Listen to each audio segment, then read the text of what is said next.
Doctor साहब, ख़वातीन की अगर हम बात करें तो कुछ ऐसी फ़ीमेल पेशेंट्स होती हैं जिन्हें बार बार प्रेगनेंसी लॉस से गुजरना पड़ता है। उनके लिए ये एक स्टिग्मा भी होता है, लेकिन ना तो उसे इसके रीज़न समझ आ रहे होते हैं और ना इसकी वजूहात समझ आ रही होती हैं। तो क्या वजह रहती है जिन ख़वातीन को रिकरेंट प्रेगनेंसी लॉस का सामना करना पड़ता है?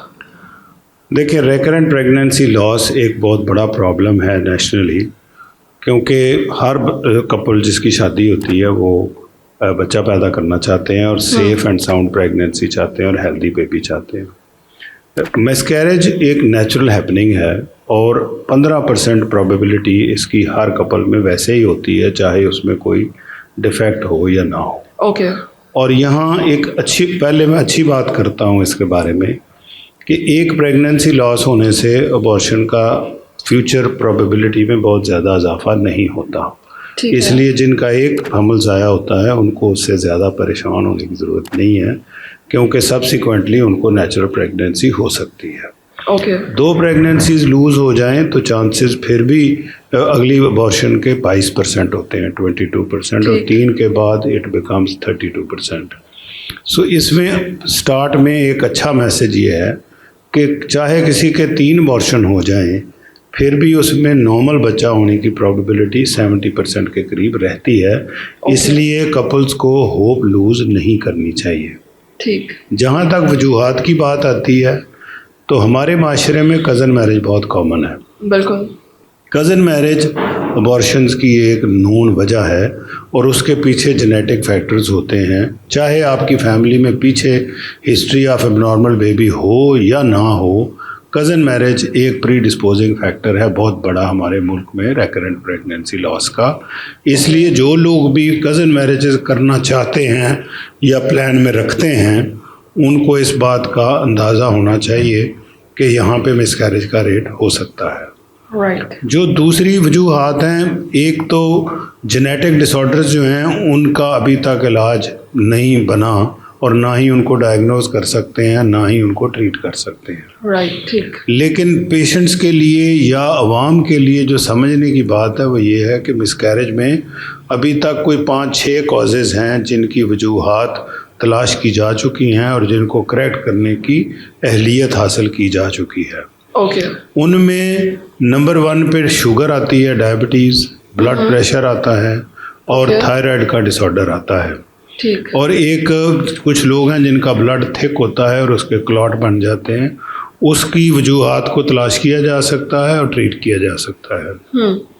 इनमें एक सबसे बड़ी वजह है कि बहुत सारी ख़वातीन की बच्चेदानी यूट्रस बुनियादी तौर पे उसकी शेप में डिफेक्ट होता है। उस वजह से बच्चा उसमें ग्रो करने में डिफ़िकल्टी फेस करता है, जगह नहीं मिलती बच्चे को उसमें ग्रो करने के लिए, एक्सपैंड होने के लिए, और प्रेगनेंसी उससे लॉस हो जाती है क्योंकि इंट्रा यूट्राइन प्रेशर बढ़ने की वजह से प्रेगनेंसी बाहर निकल जाती है। ये वो वजूहात हैं जिन पे दस्तरस हासिल है। मरीज़ों के लिए हिदायत इसमें ये है कि नंबर 1 अपनी होप लूज़ ना करें, मुस्तनद डॉक्टर को दिखाएं।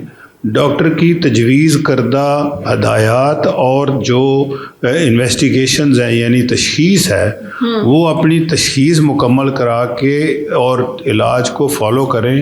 रिपीटेडली डॉक्टर तब्दील ना करें, क्योंकि ट्रीटमेंट जो है उसमें डिसकंटिन्यूटी आने की वजह से आपको वो रिज़ल्ट नहीं मिलता जो आप हासिल कर सकते हैं। डॉक्टर साहब, ट्रीटमेंट की इसमें कितनी इंपॉर्टेंस है? कौन कौन सी ट्रीटमेंट्स जो हैं वो अवेलेबल हैं इसके लिए? देखें, मैंने आपको जैसे बताया ना कि अगर तशख़ीस आप मुकम्मल कर लेते हैं तो जिनकी यूट्रस में अबनॉर्मेलिटी आती है उनके लिए गोलियां और दवाइयां हैं जिनमें इंजेक्शन भी शामिल हैं।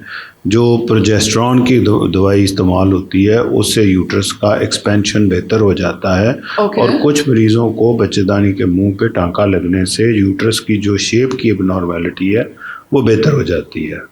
दूसरे नंबर पे जिनकी ब्लड क्लॉटिंग का मसला आता है उनको टीके लगते हैं, हर रोज़ एक टीका लगता है, 2 डिलीवरी तक लगता रहता है। उससे क्लॉटिंग ब्लड थिन हो जाता है और उसमें क्लॉट का इशू नहीं आता। बाकी डायबिटीज़ एक कॉमन डिसऑर्डर है, लेकिन इसमें अहम बात समझने की ये है कुछ लोग हैं जो नॉन डायबिटिक होते हैं, पहले से ही डायबिटिक है, और कुछ लोग हैं जिनको प्रेगनेंसी के दौरान डायबिटीज़ डेवलप होती है। तो जिनका पहले से डायबिटीज़ है उनको डायबिटीज़ कंट्रोल करके प्रेगनेंसी लेनी चाहिए, क्योंकि बच्चों में डिफेक्ट और अबॉर्शन शुगर के लेवल पे डिपेंड करता है, जो लेवल हमल के स्टार्ट वाले दिन पे होता है। जिन लोगों को प्रेगनेंसी के दौरान शुगर डेवलप होती है वो जाके कहीं 5वें 6ठे महीने में होती है, और वो बच्चे में एबनॉर्मेलिटी या मिसकैरेज के चांसेस को नहीं बढ़ाती। इसलिए जो लोग लॉन्ग टर्म डायबिटिक्स हैं उनको अपनी डायबिटीज़ कंट्रोल करके प्रेगनेंसी प्लान करनी चाहिए। अनप्लान्ड प्रेगनेंसी उनको सूटेबल नहीं रहती। ठीक है। थायराइड का इलाज मुश्किल नहीं है, उसका तो दवाइयों में इलाज है। सारे लोग दवाइयाँ लेते रहते हैं और उसको मैनेज करके प्रेगनेंसी हासिल की जा सकती है। कहने का मतलब ये है कि इसमें उम्मीद लूज करने की ज़रूरत नहीं है, ये काबिल इलाज है। ठीक है।